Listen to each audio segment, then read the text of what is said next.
falar sobre a guerra na Ucrânia, que acontece em território europeu, mas os efeitos já estão sendo sentidos também aqui no Brasil, entre eles a disparada nos preços dos alimentos e do petróleo, que podem afetar o bolso do consumidor. Sobre isso a gente conversa agora com Fábio Astrauskas, economista, professor do INSPER. Boa noite, professor. Boa noite, Felipe. Boa noite a todos que estão aqui nos assistindo pela Band News. Vamos lá, professor. A situação começa pelo petróleo. Bateu no petróleo e vai, né, pegando a gente, o nosso bolso em todos os outros setores. Esse petróleo, que ontem bateu a 118, o preço do barril, não tem tendência de cair nos próximos dias. A gente já consegue fazer alguma previsão de inflação para 2022 a partir dessa invasão da Ucrânia pela Rússia?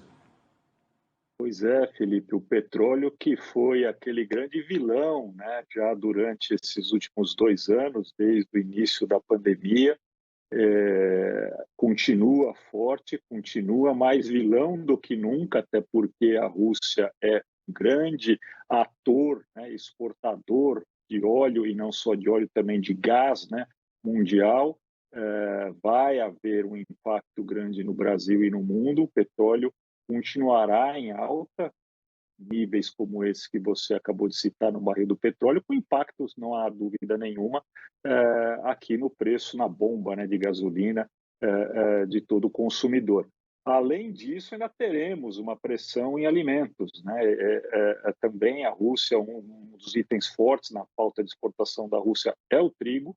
Nós dependemos mais do trigo da Argentina, é verdade, mas na falta de produto, os produtos de commodity no mundo inteiro acabam subindo. Então é difícil que a gente imagine um desabastecimento, né? Mas é fato que nós experimentaremos preços altos, né? E eles vão subindo na medida que o confronto vai se alastrando, vai permanecendo, né? Se ele for menos duradouro, isso deve ter aí uma acomodação em poucos meses. Provavelmente o cenário mais provável é que nós tenhamos uma demora um pouco maior, pelo menos nas sanções econômicas. E aí, respondendo a tua pergunta, inflação continuará alta por mais tempo do que o previsto. Havia uma previsão inicial de terminar o ano já com uma inflação em queda a partir do segundo semestre. Ela estava sendo revisada, né, semana a semana pelos especialistas aí para números maiores, e agora provavelmente ela vai ficar nesse patamar de 8, 9,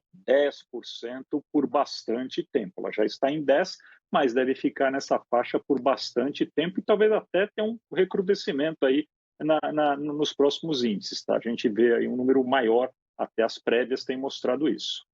Professor, esse é o tipo de momento que a gente não tem muito para onde correr, né? Uma situação é aquela inflação que a gente estava falando lá no final do ano passado, que o Banco Central começou a atacar com aumento de taxas de juros, e lá na frente a gente tinha uma previsão de queda em função dessas medidas, ela é surpreendida num momento como esse por uma invasão, né, da Rússia na Ucrânia e uma desestabilização de novo, né, de várias cadeias produtivas, que ainda não tinham nem se recuperado da pandemia. Então é um novo momento, mas que não tinha previsão nenhuma até 2 meses atrás. Não tinha como se preparar para ela, né? É fato que alguns sinais, né, já em dezembro, finalzinho de novembro, já se falava nessa crise da Ucrânia, mas você tem toda a razão, ninguém tinha no cenário mais pessimista o que está acontecendo. Então, a surpresa é grande no mercado todo, no âmbito diplomático, em todos os sentidos, isso é uma surpresa. Talvez não fosse para o Putin, que já vinha se preparando para isso, mas no resto do mundo, sim. E isso mostra que nós teremos o juros alto, né, ou o aumento dos juros, como vem sendo praticado pelo Banco Central, uma ferramenta que já era frágil para combater a inflação, ainda mais frágil se usada isoladamente. Se nós quisermos combater a inflação, e nós estamos falando nós, não só Brasil, como todo o restante do mundo, haverá que ter ações coordenadas entre os bancos centrais e entre, inclusive, os acordos comerciais entre os países, porque a inflação é alta não só no Brasil, Felipe, mas também no mundo todo. Na Europa, a inflação deverá ter um nível recorde dos últimos 40, 50 anos, assim como já é nos Estados Unidos. Então, esse fenômeno que era compreendido mais na Europa como um fenômeno passageiro, tanto que o Banco Central não vinha tomando ações para diminuir a inflação, porque achava que ela naturalmente iria cair no fim da pandemia, terá que rever essa estratégia. O Banco Americano já deu, né? O Fed já deu essa sinalização e nós teremos em breve aumento de juros lá. Aqui a gente já havia feito isso, a nossa moeda é mais fraca, nós temos que correr com essa medida mais rapidamente, fizemos isso, mas ela é insuficiente para conter a inflação, não só aqui como no resto do mundo. Sem ações coordenadas dos bancos centrais principais do mundo, Canadá, Estados Unidos, Japão, Europa, e também de acordos comerciais para tentar reajustar, né, a falta de produtos, nós teremos uma inflação persistente por muito mais do que só esse ano. Agora tem toda uma outra situação, né, professor, que é essa cadeia logística do petróleo. Porque a gente não sabe muito bem o que vai acontecer se a OPEP, de alguma forma, vai compensar, né, essa falta de produção russa. A Rússia hoje é 11%, né, da produção mundial sai da Rússia. A OPEP tem ali toda uma situação de colocar um crescente número de barris à disposição daqueles países que importam da organização, mas ela não pode simplesmente virar uma chave, não é de hoje para amanhã ou daqui a um mês que faz esse aumento de produção e essa cadeia logística funcionar. E isso aí vai pesar por um bom tempo, né?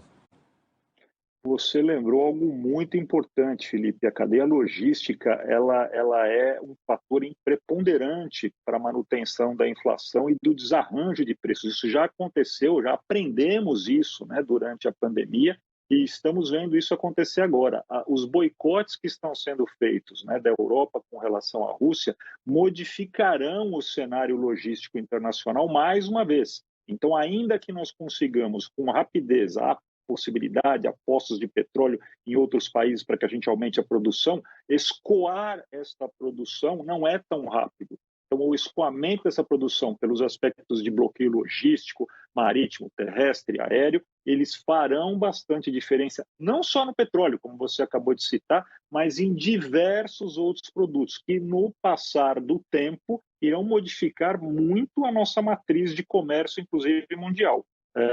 Ou seja, se a guerra durar mais tempo, é imprevisível ou quem será mais beneficiado ou quem será mais prejudicado.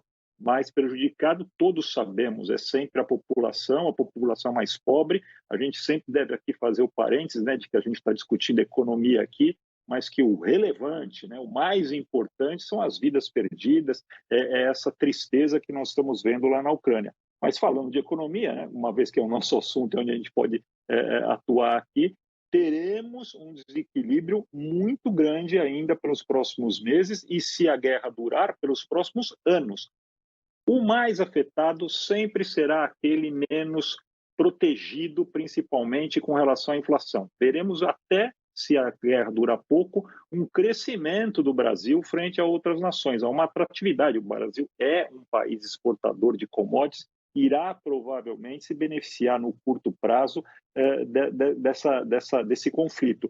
Porém, no longo prazo, isso é imprevisível. E ainda esse benefício ele não irá acontecer de maneira igual. Aquele com menor renda, aquele mais afetado pela inflação, nós teremos uma consequente distribuição de renda cada vez menor, uma concentração de riqueza cada vez maior.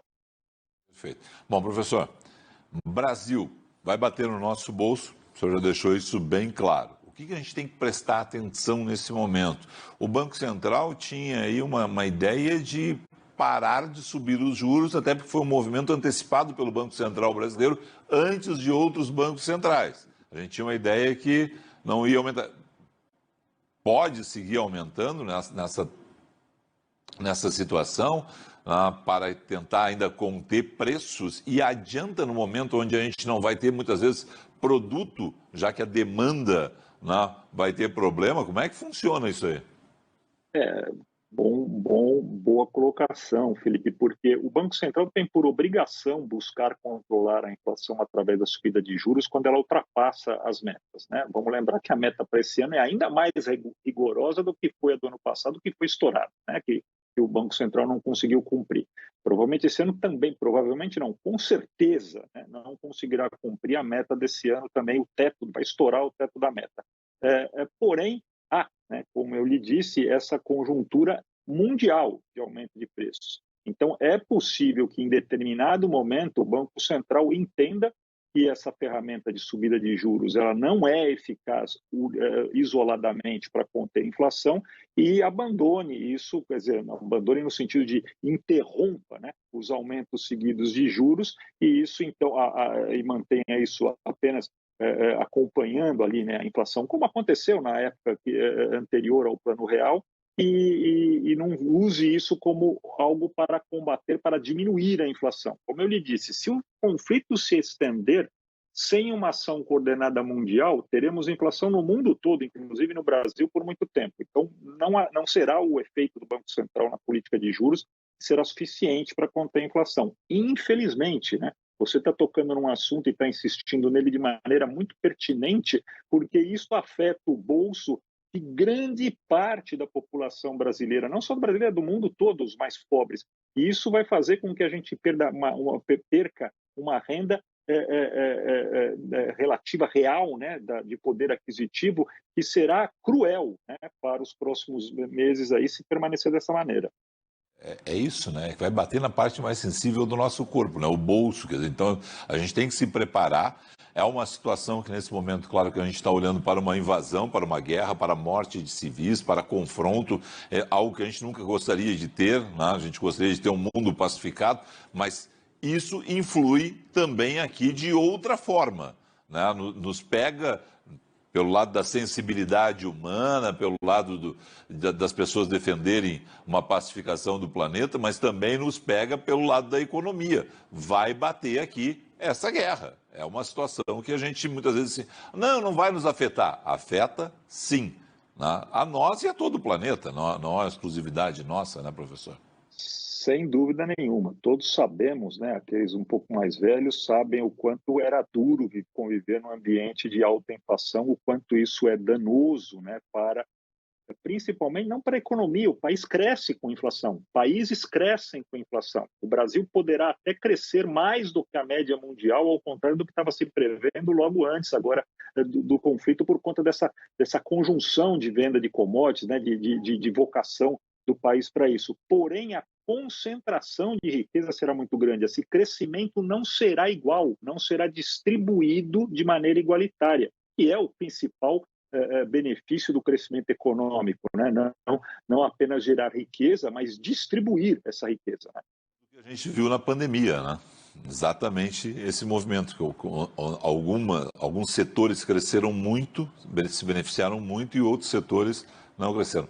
Professor, deixei de lhe perguntar alguma questão, algum ponto que seja importante a gente colocar para os assinantes do Band News TV?